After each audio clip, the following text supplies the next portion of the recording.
সংস্কারের সচিবালয় থেকে বাধা এলে কঠোরভাবে প্রতিরোধ করার হুঁশিয়ারি হাসনাত আব্দুল্লাহর। পূর্ণদিবস কর্মবিরতিতে প্রাথমিকের সহকারী শিক্ষকরা।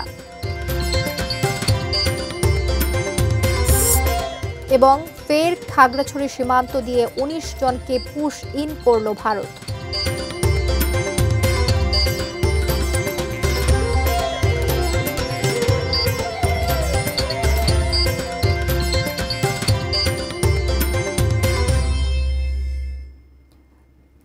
এটিএন নিউজ দেখছেন। দেশের খবরের সাথে আছি আমি জান্নাতুল ফিরদাউস কবিতা। এতক্ষণ আকিজ বশির গ্লাসের সৌজন্যে সংবাদ শিরোনামগুলো শুনছিলেন। সংস্কার কাজে সচিবালয় থেকে কোনো বাধা আসলে জনগণকে সাথে নিয়ে কঠোরভাবে প্রতিহত করার ঘোষণা দিয়েছেন জাতীয় নাগরিক পার্টির দক্ষিণাঞ্চলের মুখ্য সংগঠক হাসনাত আব্দুল্লাহ। চট্টগ্রামে ৩ দিনের পথসভার দ্বিতীয় দিনের কর্মসূচির শুরুতে নগরীর ২ নম্বর গেট এলাকায় সাংবাদিকদের তিনি কথা বলেন। ৩ দিনের কর্মসূচির অংশ হিসেবে দক্ষিণ চট্টগ্রামের ৮টি উপজেলায় দ্বিতীয় দিন পথসভার কর্মসূচি করে এনসিপি। পথসভায় নেতারা বৈষম্যহীন বাংলাদেশ গড়ার প্রত্যয় ব্যক্ত করেন। দ্রুততম সময়ের মধ্যে বিচার, সংস্কার ও নির্বাচনের রোডম্যাপ প্রকাশে জন আকাঙ্ক্ষার বিষয়টি জানতে কর্মসূচি শুরু করেছেন বলে জানিয়েছেন জাতীয় নাগরিক পার্টির মুখ্য সংগঠক হাসনাত আব্দুল্লাহ।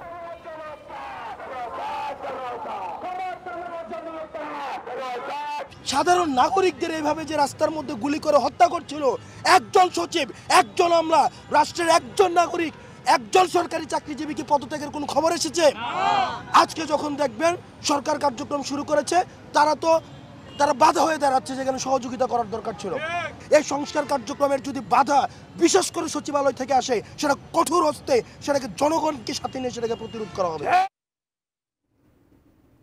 দলীয় কার্যক্রমকে গতিশীল এবং সাধারণ মানুষকে সম্পৃক্ত করতে নীলফামারী জেলা সফর করছেন সার্জিস আলমের নেতৃত্বে জাতীয় নাগরিক পার্টির কেন্দ্রীয় নেতৃবৃন্দ। বেলা ১১টার দিকে ডোমারের বাটার মোড় থেকে বৃষ্টির মধ্যেই জনসংযোগ শুরু করেন সার্জিস আলম। এ সময় তিনি বিভিন্ন দোকানে দোকানে গিয়ে মানুষের সাথে কথা বলেন।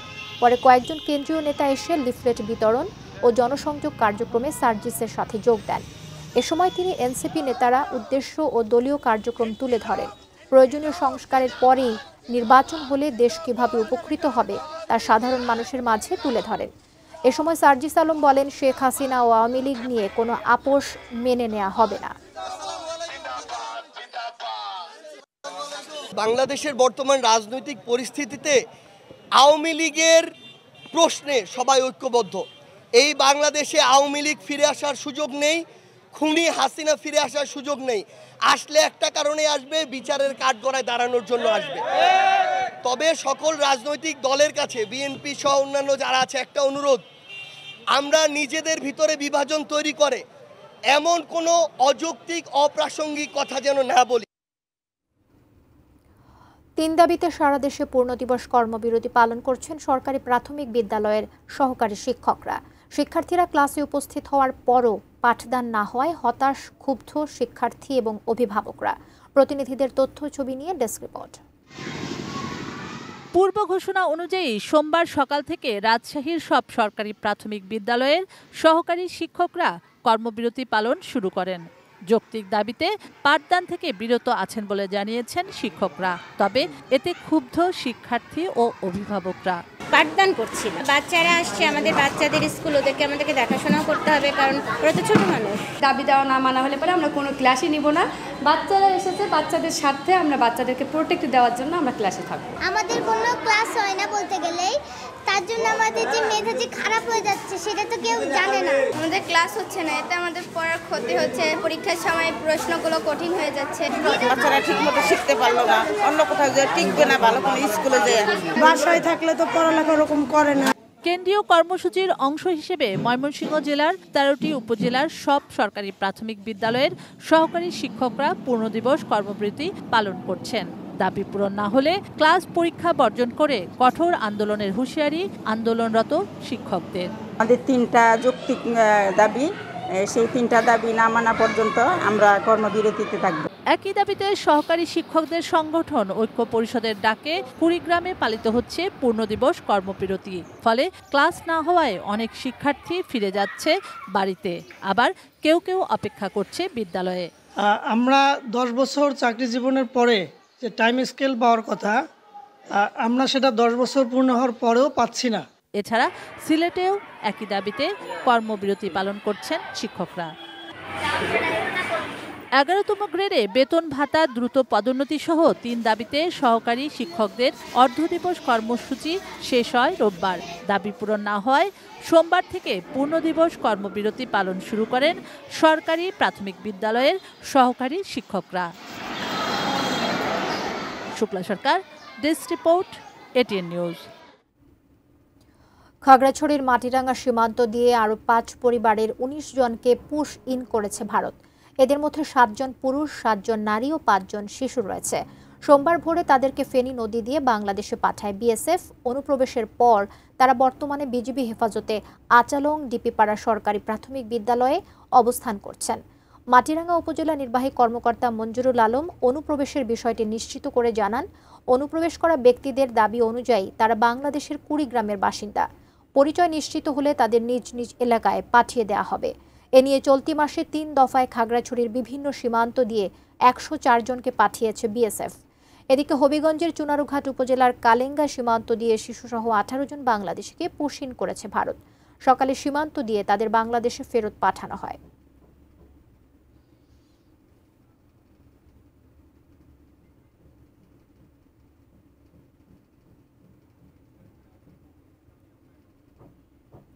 দেশের খবরে আছি, এ পর্যায়ে সময় হলো একটা বিরতি নেবার, এরপর আরো জানিয়ে দিচ্ছি। টাঙ্গাইলে বাসে ডাকাতি ও শ্লীলতাহানির ঘটনায় গ্রেপ্তার 3। বিধি নিষেধে সংকুচিত সেন্ট মার্টিনস, অভাব অনটনে দ্বীপের বাসিন্দারা।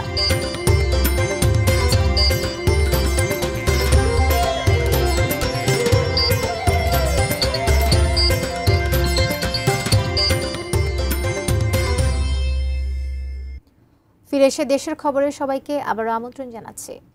কক্সবাজারে চলছে 3 দিন ব্যাপী ভূমি মেলা। মেলায় অংশগ্রহণকারীদের ভূমি সংক্রান্ত পরামর্শের পাশাপাশি দেওয়া হচ্ছে একটি করে গাছের চারা। কক্সবাজারের রামু থেকে বিস্তারিত জানিয়েছেন কক্সবাজার প্রতিনিধি অর্পণ বড়ুয়া। ভূমি মেলা 2025 কক্সবাজারের 9টি উপজেলায় চলছে। এই মুহূর্তে আমি রয়েছি কক্সবাজারের রামু উপজেলা ভূমি অফিসে। এখানে যে স্টলটি বসানো হয়েছে সেখানে আসলে যারা ভূমি সংক্রান্ত বিষয়ে এখানে আসছেন পরামর্শ নিতে, তাদেরকে নানান ধরনের পরামর্শ দিতে আমরা দেখতে পাচ্ছি। এবং এই গণশুনানিতে সহকারী কমিশনার ভূমি রয়েছেন, তার সাথে একটু কথা বলতে চাই। এই গণশুনানি কতদিন চলবে এখানে? গণশুনানির যে স্ট্রাকচার, গণশুনানি আসলে একটা নির্ধারিত থাকে যে সপ্তাহের একটা নির্দিষ্ট দিনে গণশুনানি নেওয়া হয়। তো আপনাদের সবার অবগতির জন্য আমি জানাচ্ছি, আমার দপ্তরের গণশুনানি আসলে আমি যতক্ষণ অফিসে থাকতে পারি বাইরের কাজ বাদ দিয়ে ততক্ষণই গণশুনানি হয়।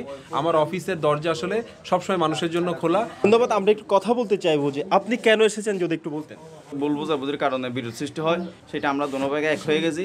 আমরা এখানে মামলা করছে বাদী, আমি বিবাদী।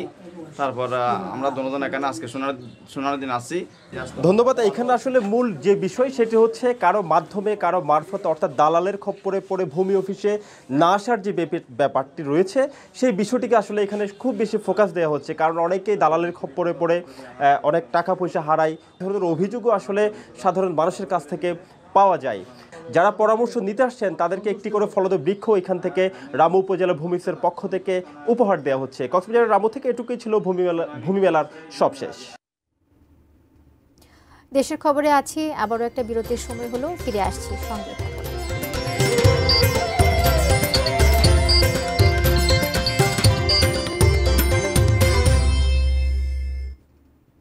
স্বাগত দেশের খবরে, সাথে আছি জান্নাতুল ফিরদাউস কবিতা। ঢাকা টাঙ্গাইল যমুনা সেতু মহাসড়কে অস্ত্রের মুখে জিম্মি করে যাত্রীবাহী বাসে ডাকাতি ও শ্লীলতাহানির ঘটনায় আন্তজেলা ডাকাত দলের 3 সদস্যকে গ্রেফতার করেছে পুলিশ।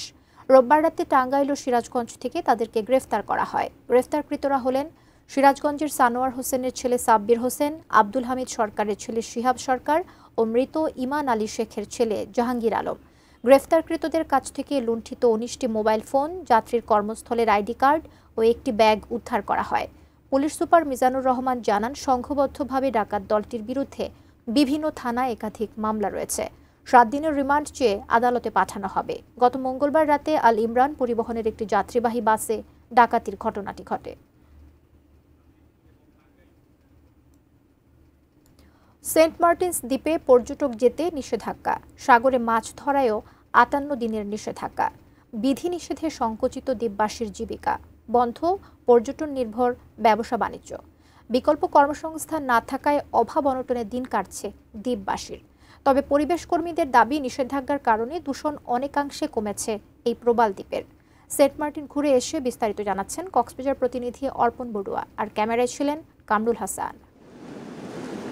দেশের একমাত্র প্রবাল দ্বীপ সেন্ট মার্টিন একখণ্ড সৌন্দর্য ভূমি। 2 বছর আগেও পর্যটন মৌসুমে হাজারো পর্যটকে মুখর থাকত সেন্ট মার্টিন। বদলে গেছে সে চিত্র। প্রায় 11,000 মানুষের বসবাস এই দ্বীপে। একসময় এখানকার মানুষের মূল জীবিকা ছিল মাছ ধরা ও কৃষি।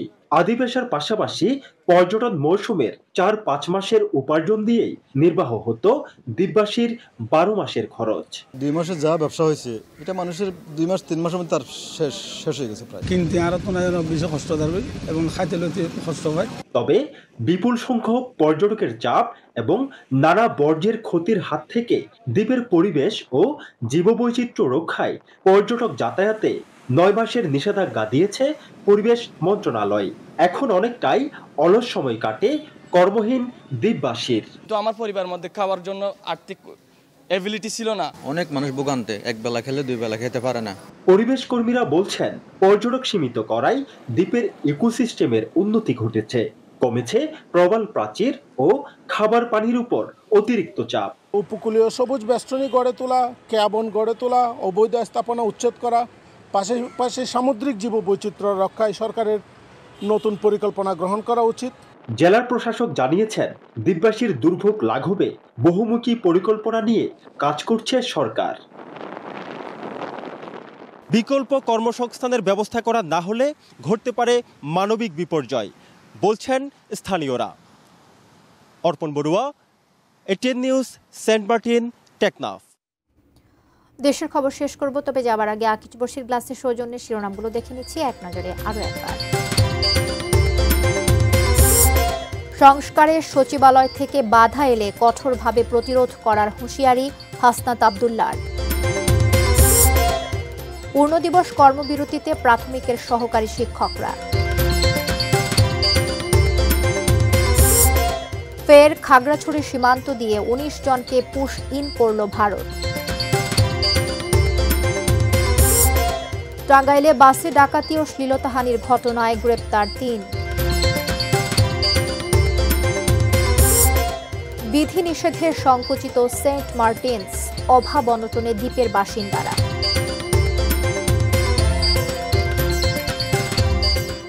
এই ছিল দেশের খবরের আজকের আয়োজন। কাল আবারও দেখা হবে একই সময়ে। সে পর্যন্ত ভালো থাকুন, সুস্থ থাকুন, এটিএন নিউজের সঙ্গে থাকুন।